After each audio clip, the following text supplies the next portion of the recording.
It's Fragpunk, baby. NAO. The amount of content we've been given since release is kind of insane. 2 game-changer Lancers within less than a month, a new Parasite for the zombie mode that we all thought was just a skin for a Lancer, but no, it was a whole-ass character for an entirely different playlist. And of course, the skins have been mind-blowing. But there have been some criticism aimed towards Fragpunk that is just a Valorant clone. Just real quick, I will not be mentioning Counter-Strike in this video at all because I've never played it. I heard it was the sundown town of tactical shooters, and I'm a huge fan of respecting my psyche. Okay, back to Clone Wars. And just remember, it ain't me they gonna have to deal with. It's this dope-ass community. It's Fragpunk, baby. Let's get into it. Fragpunk is a Valorant clone the same way Papa John's is a Pizza Hut clone. Better ingredients, better pizza, better niggas. Same meal, different sauce. To be honest, there's no way Fragpunk could be a clone of any game due to the shard card system. But of course the devs took heed of this comparison, and I respect the hell out of their response. They stood on business and leaned into the resemblance with a brand new game mode that removed shard cards entirely and replaced them with a more streamlined economy akin to Valorant, having to purchase abilities, shields, and weapons with gear points. Since we're talking comparisons, let's take a look at the 2 games. If you like to move while shooting, play Fragpunk. If you like to stand completely still while shooting, play Valorant. Do you want no recoil or random recoil? Which result of daddy issues do you prefer? The gunplay in Fragpunk rewards good tracking and movement, while the gunplay in Valorant rewards first bullet accuracy. Most of the time. Now, an annoyance in the Valorant community are players who take advantage of the random recoil mechanics and develop a playstyle that relies solely on RNG. They're out there gambling. By choosing weapons with a higher firing rate, players are choosing to move while spraying, hoping their opponents miss their headshots and praying to RNGesus that one of them random bullets hits the enemy's head. Now, this tactic doesn't work too well in the grand scheme of things, but if you are someone that plays like this, you might as well play Fragpunk instead, Brody. Come on down, because those Valorant E-couples are going to cook your boots for playing like that once you reach a certain rank. And I promise you, I'm not on no shilling weirdo shit.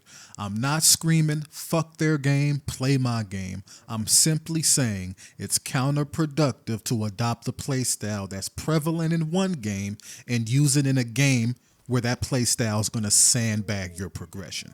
If I'm playing Tekken, a 3D fighter that allows you to move forward, backwards, left, and right, but I'm only moving forward and backwards, I might as well go play Street Fighter because now my opponent doesn't have to worry about me sidestepping anything. The same way all your opponent in Valorant has to do is move out of the way and shoot you in the face. It'll work out sometimes in your favor, but high probability should be your main focus. I had that entire yap session to say, if you want to move and shoot, just play Fragpunk, Brody. We would love to clap them cheeks. Pause. Oh, and did I mention, everyone on the team can have a molly, flashes, smokes, and grenades. But how is Fragpunk challenging Valorant, you ask? It's with the new Gear Up game mode. Now, in the standard game mode of Fragpunk, we use shard cards to make each round play out a bit different. These cards could be anything from small health buffs to enabling you to shoot energy out of Reaper sights, to even shitting eggs out of your ass that provide healing. This is the system that separates Fragpunk from other titles. But of course, the FPS community would rather compare new games to every game like it than embrace innovative ideas. If we really wanted new ideas, games like the finals would be a lot more popular, and Overwatch 3, Marvel Rivals, will be labeled as pure slop. So I don't blame Fragpunk for doing this event at all. A ranked game of Fragpunk is best of 11. The first team to win 6 rounds wins the game. But if both teams tie at 5-5, an in-game system called duels activates as a tiebreaker, where both teams engage in 1v1s until one team is out of players completely. Valorant ranked games are best of 25. The first team to win 13 rounds wins the game, and if the score is tied 12-12, you enter overtime, where one team must win 2 rounds in a row to win the game. If both teams continue to trade wins, all players in the lobby must vote to either end the game in a draw or keep playing until one team wins 2 rounds in a row.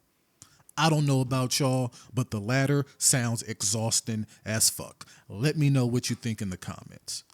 But the new Gear Up mode Fragpunk introduced this last update has taken a chance at longer games, with the mode being best of 15 and adding a Valorant-like economy. I personally have been loving this game mode since it released. Maybe a little too much, to be honest with y'all. There's no need for me to say anything crazy like remove shard cards in the main game and replace it with gear point economy. No, that'd be crazy. But I would not be upset if they kept this mode in the game permanently. If we can have Zombie Outbreak as a permanent mode, why the hell can't we have this one? The addition of Gear Up has been successful, and players are hoping that the Fragpunk devs will keep it in the game. We are not sure if that will happen, so we'll just have to wait and see. Some parts of the community are not happy with the new game mode. Some welcome it with open arms, while others claim it should never come back because it's not Fragpunk. And they're right. It's not Fragpunk, because at its core, Fragpunk is centered around the shard card system. But I do believe that Gear Up mode is a happy medium that provides a more strategic game plan than just autopilot peeking mid with a sniper from an angle that probably wasn't intended to be possible in the first place. One more thing I want to say before I end this video is that Fragpunk is the perfect bridge between casual and hardcore players of the shooter genre.